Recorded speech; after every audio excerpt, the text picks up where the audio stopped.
फरिश्ते आते हैं कहां? मां के पेट में आए हुए उस गोश्त के लोथड़े में कारीगिरी करने के लिए रब तबारक व तआला से पूछता है वो फरिश्ता, ए रब्बे कदीर, तेरा हुक्म हो इस औरत के पेट में जो बच्चा है मैं इसे कैसे बनाऊं, किस तरह बनाऊं, काला बनाऊं, गोरा बनाऊं, आंख वाला बनाऊं, जबान वाला बनाऊं, इल्म वाला बनाऊं, चलने वाला बनाऊं, ताकतवर बनाऊं, कमजोर बनाऊं, बीमार बनाऊं, तंदुरुस्त बनाऊं। रब का जैसा हुक्म होता है फरिश्ते वैसे बनाता है। एक मर्तबा 40 दिन के बाद आए, रब से पूछा, पूछने के बाद जैसा रब का हुक्म हुआ वो फरिश्ते बनाते चले गए। फिर 40 दिन के बाद वो फरिश्ते आते हैं और रब तबारक व तआला से अर्ज करते हैं, मौला करीम अब बता मैं इसे क्या बनाऊं,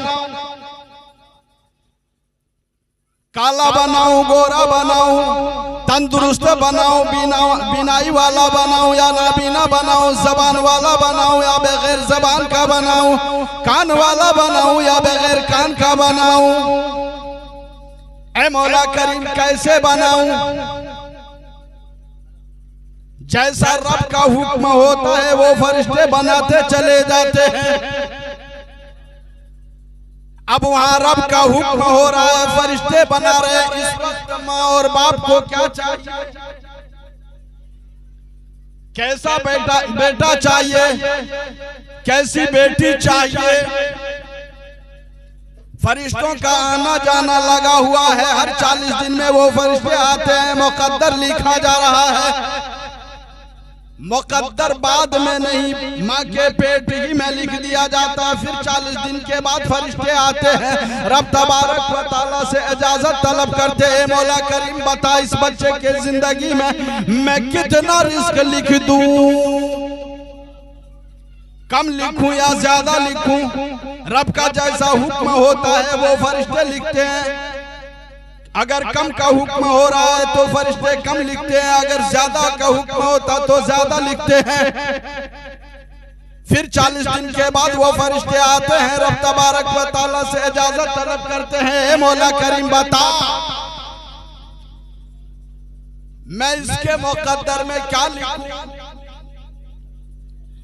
इल्म वाला लिखूं या बगैर इल्म वाला लिखूं? अगर रब का हुक्म होता है कि इसे जाहिल लिख तो जाहिल लिखा जाता है, अगर आलिम बोला जाता है तो आलिम लिखा जाता है। कुर्बान जाइए। बाद में ये माँ बाप पहुंचेंगे जामा मस्जिद, कहेंगे हजरत मेरा बेटा बड़ा नाफरमान है, तावीज दे दीजिए, बड़ा गद्दार है, तावीज दे दीजिए। अरे तावीज से पहले ही अगर तावीज का काम कर लिए होते तो इमाम साहब के पास जाने की जरूरत नहीं पड़ती। अब ऐसे हालात में हम और आप करते क्या हैं? न बाप को गरज है, बाप को खाली डॉक्टर का गरज है। डॉक्टर से पूछेंगे कैसे है क्या है। जब बच्चा माँ के शिकम में आ जाए तो माँ को चाहिए और बाप को चाहिए। अगर गोरा बेटा चाहिए तो मुसल्ला बिछा दे और रब की बारगाह में इल्तिजा करे, ए मौला करीम मेरे पेट में जो बच्चा है ये मुझे गोरा चाहिए, चिकना चाहिए। अगर दुआ बाबे इजाबत से टकरा गई और कबूल हो गई तो जैसे आप दुआ करोगी वैसे बच्चा। लेकिन दुआ तो करेंगी नहीं। बच्चा माँ के पेट में आ गया, नमाज पढ़ेगी नहीं, मुसल्ला बिछाएगी नहीं, दुआ करेगी नहीं, बेटा जैसा चाहिए वैसा मांगेगी नहीं। जब रब तबारक व तआला दे देगा जैसा वो चाहेगा तो फिर बाद में जब परेशानी होगी कि मुंह से लुआब चल रहा है, डॉक्टर का सहारा लेंगे और मौलाना का से क्या करेगा? मुकद्दर तो पहले ही लिख दिया गया। उस वक्त तो आपने कोशिश नहीं की, कोशिश की होती मांग लिए होते। अगर रब चाहता तो उस वक्त आपकी दुआ को सुन लेता और आप जैसे जैसे रब से मांगते वैसे वैसे अता करता। मगर हमारी माँ बहनें क्या करते हैं, हमारे बरादरान इस्लाम क्या करते हैं, करते क्या, मांगते हैं क्या? मुकद्दर लिखा जा रहा है, बच्चा पेट में है, कभी जुर्रत नहीं करते हैं कि मुसल्ला बिछा कर दुआ करें, ए परवरदिगार आलम मेरी बीवी के पेट में जो बच्चा है तू उसे हाफिज कुरान बना, आलिम दीन बना, मुफस्सिरीन कराम में से बना, मुजद्दिद बना, मुहद्दिस बना, मुहक्किक बना, मुअज्जिन बना, इमाम बना। कभी दुआ नहीं करते, बाद में कोशिश करते इमाम साहब भी बच्चा पढ़ता नहीं, कभी मांगे बाद में कहें मुकद्दर। पहले बहुत तारीखी बात बताने जा रहा हूँ। अब देखिए सिर्फ इतना ही नहीं लिखा जाता है और आगे देखते चले जाइए क्या लिखा जाता है। पहले ही डॉक्टर से पूछते मेरा बच्चा कैसे है, देखिए क्या देखेगा, अभी बहुत कुछ बाकी है। आखिर 40 दिन तक वो फरिश्ते आते रहते हैं और हर आने में वो फरिश्ता रब से पूछता रहता है। अगर माँ दुआ कर रही है तो वहीं पर तकदीर इधर से उधर बदलती चली जाती है।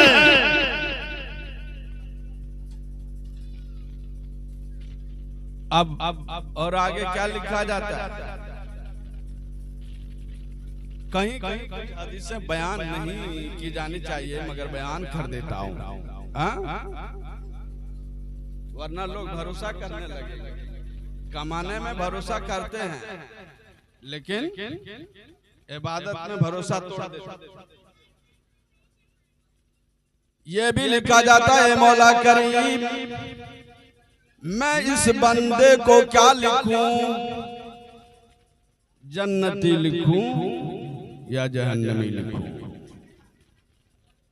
हाँ पहले ही फैसला हो गया, जन्नती लिखूं या जहन्नमी लिखूं।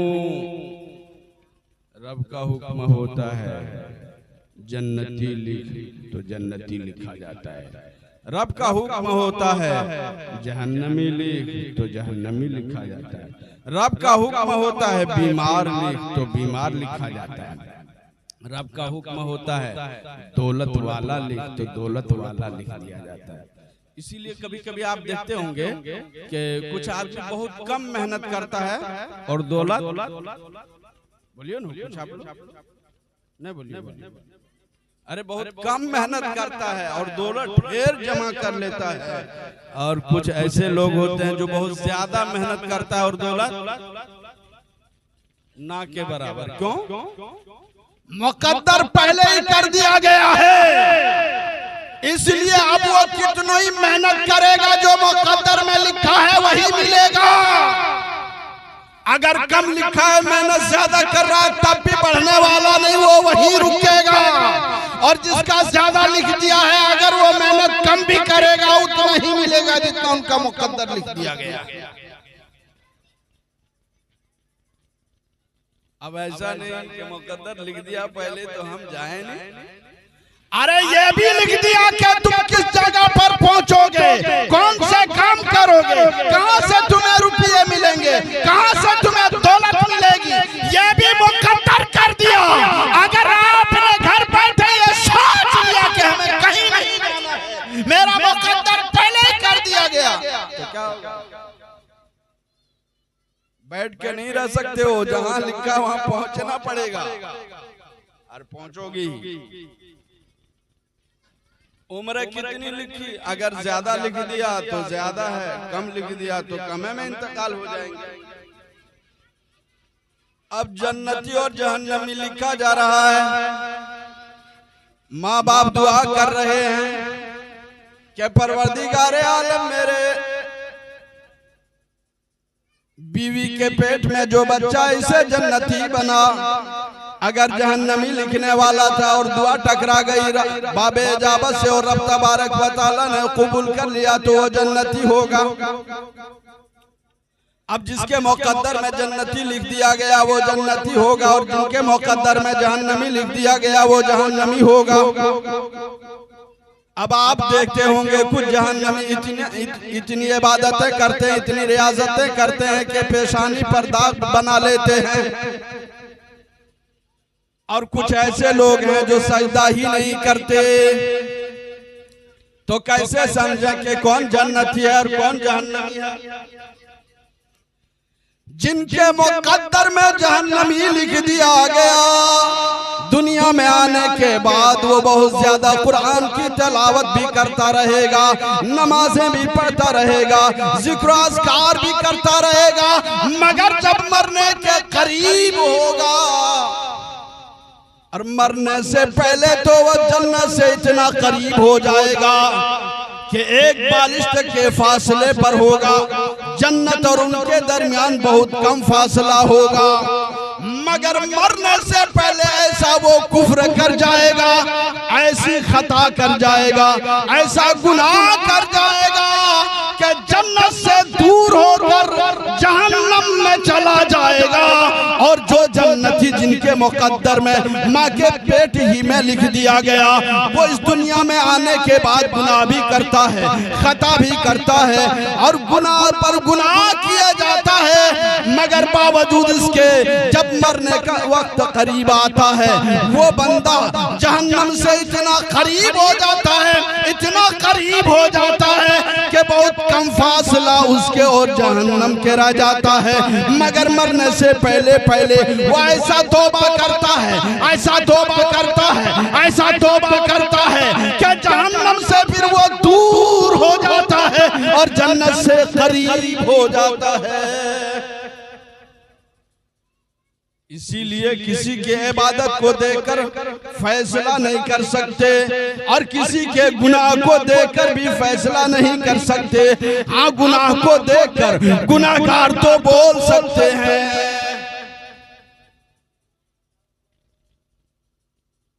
कराम कसीर तादाद में है और वक्त बहुत मुख्तसर है।